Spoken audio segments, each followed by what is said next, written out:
11 second की clip क्या बेईमानी नहीं है?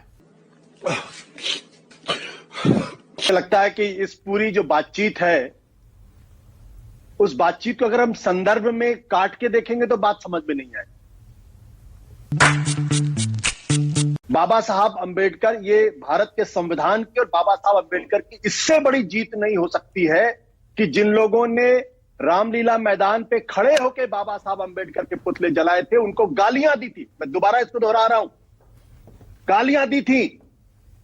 और 1990 में जब बाबा साहब अंबेडकर को भारत रत्न दिया गया था, तब तक एक बार भी कभी आरएसएस के लोगों ने, बीजेपी के लोगों ने कभी भी भारत रत्न देने की मांग नहीं की थी।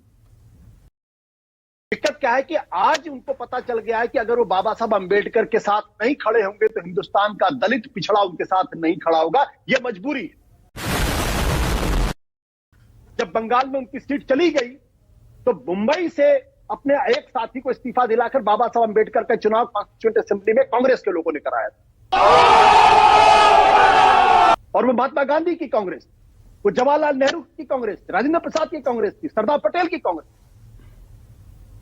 बाबा साहब अंबेडकर को बाकायदा कॉन्स्टिट्यूएंट असेंबली का सदस्य बनाया गया, उनको कॉन्स्टिट्यूएंट की ड्राफ्टिंग कमेटी का चेयरमैन बनाया गया, उनको भारत की पहली कैबिनेट का मेंबर बनाया गया और लॉ मिनिस्टर बनाया गया। अब इस पर भी अगर आप राजनीति करना चाहते तो कर लीजिए। देखिए, बाबा साहब अंबेडकर और सावरकर एक साथ नहीं चल सकते। हिंदू राष्ट्र और भारत का संविधान एक साथ नहीं चल सकता। भारत का संविधान, इस देश में हिंदू राष्ट्र सिर्फ संविधान की लाश पर बन सकता है। और जिन सावरकर ने बाबा साहब अंबेडकर का अपमान किया था जब भारत का संविधान बनाया गया था, कहा ये तो अपशकुन है, इसको हिंदू कभी स्वीकार नहीं करेगा क्योंकि इसमें मनुस्मृति नहीं है। और बाबा साहब अंबेडकर मनुस्मृति के सबसे कट्टर आलोचक थे और तभी बाबा साहब अंबेडकर ने लिखा था एनालिशन ऑफ कास्ट।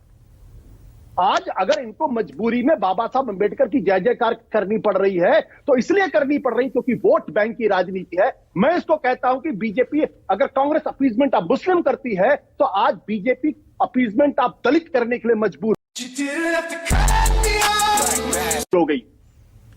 हकीकत यह, जो भी अमित शाह ने कहा है वो ऑब्जेक्शनेबल है, आपत्तिजनक है, नहीं कहा जाना चाहिए। और अमित शाह देश के बड़े नेता हैं, उनको फौरन आके माफी मांग लेनी चाहिए या कहनी चाहिए कि मेरे मुंह से निकल गया, देश बहुत बड़ा है, दलित बहुत बड़े हैं, उनको माफ कर देंगे। नहीं, की बात कहना चाहता हूं, अमित शाह इस देश के बहुत बड़े नेता, इसमें कोई दो राय नहीं है। इतिहास उनको हमेशा याद रखेगा, इसमें भी कोई दो राय नहीं है।